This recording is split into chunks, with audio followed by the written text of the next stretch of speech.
እስቲ አንድ ነገር ያስታውሱ። ይህ ነገር ከፈጣሪ የተላከልኝ ማስጠንቀቂያ ነው ብለው አስበው ያውቃሉ? ከሆነስ ጉዳዩ ምን ነበር? ፈጣሪ አንድ ሰውን አስጠነቀቀ። ማስጠንቀቂያው ከየት መጣ? ከሰማይ አይደል፣ ከምድርም አይደል፣ ከአደጋ ወይም ከሰው አንደበት አልነበር። ነገር ግን ይሄ ማስጠንቀቂያ አንደበት የሌላትን አህያ ተናጋሪ ያደረጋት። እንዴት? ይህ አፈ ታሪክ አይደለም። ይህ የእብድ ተረትም አይደለም።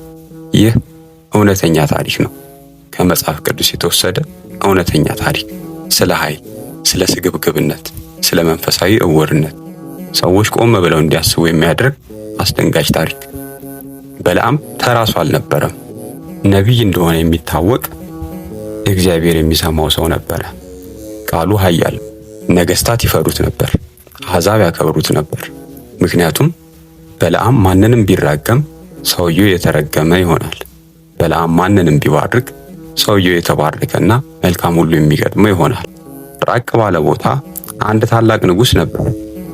የእስራኤል ሕዝብ ሀገሩን ሊወር ተቃርቦ ነበር። እጅግ ፈራ። ቁጥራቸው እጅግ ብዙ ነበር። አምላካቸውም ኃያል ነበር። ይህ ንጉሥ ባላቅ ይባላል።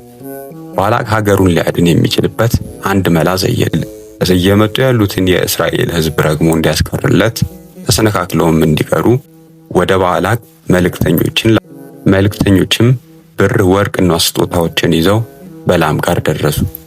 እንዲህ አሉ፣ መጥተህ እነኝህን ሕዝቦች ረግመህ አስቀርልን፣ በውለታው ከፍተኛ ገንዘብ እንሰጥሃለን አሉ። በለዓም በዚህ ጉዳይ ላይ እግዚአብሔርን በጸሎት ጠየቀው። እግዚአብሔርም ግልጽ ሆኖ መለሰለት፣ አትሂድ፣ ከእነሱ ጋር አትሂድ፣ ሕዝቡንም አትርገማቸው፣ ሕዝቡ የተባረከ ሕዝብ ነውና አለው። መልሱ ቀላልና ግልጽ ነበር። ነገር ግን የበለዓም የገንዘብና የዝና ፍላጎቱ ከፍተኛ ነበር።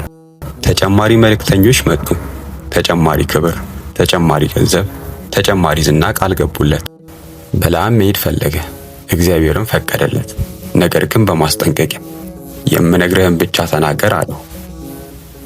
ጠዋት በማለዳ በለዓም አህያውን ጫነ። ጉዞ ጀመረ።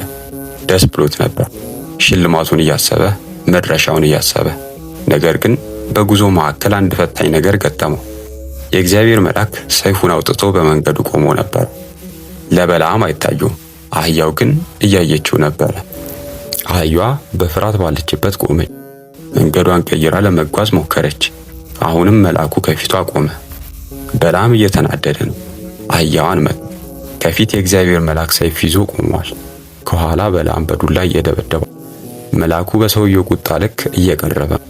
የመልአኩን ቁጣ ያላየው በለዓም እጅግ ተበሳጭቶ አህያዋን በአቅሙ ሁሉ ይደበድባት ገባ። መልአኩ መንገዱን ሙሉ በሙሉ ዘጋ። ከዛ በኋላ ማንም ያልጠበቀው ነገር ተከሰተ።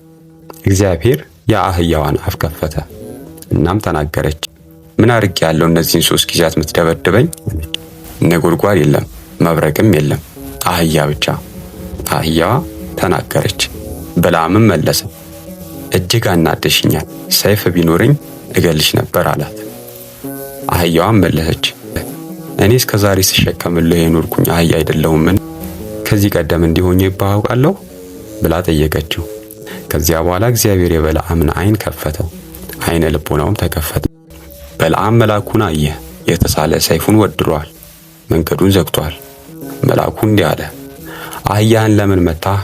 መንገድህ በፊቴ ክፉ ስለሆነ አህያህ ባትመለስ ኖሮ አንተም በግልጽ ገለህ ነበር። አህያው ሕይወቱን አዳነች። እግዚአብሔርን አምናለሁ የሚለው ሰው ልቦናው ታውሮ ነበር። እንስሳው ግን እውነቱን አየች። በለዓም ፊቱን ወደ መሬት አቀረቀ፣ ትዕቢቱ ረገበ፣ በፍርሃት ተንቀጠቀጠ።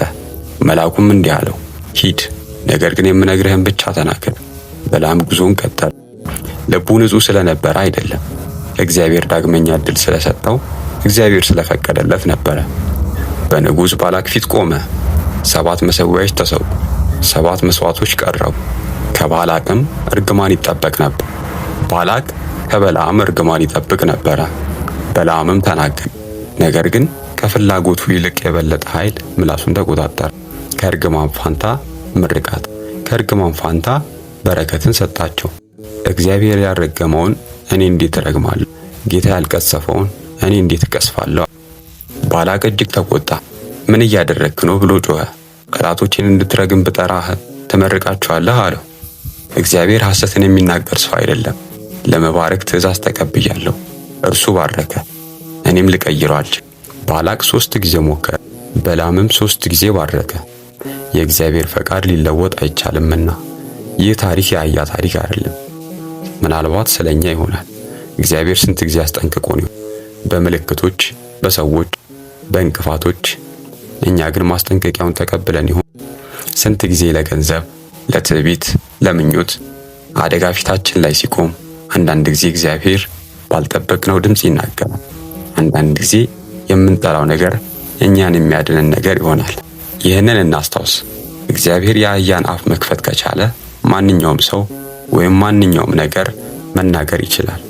ጥያቄው ይህ አይደለም። እግዚአብሔር እየተናገረ ነው። ጥያቄው ይህ ነው። እኛስ እየሰማን ነው? ዓይነ ልቦናችንን ያብራለን። አሜን።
Thank you.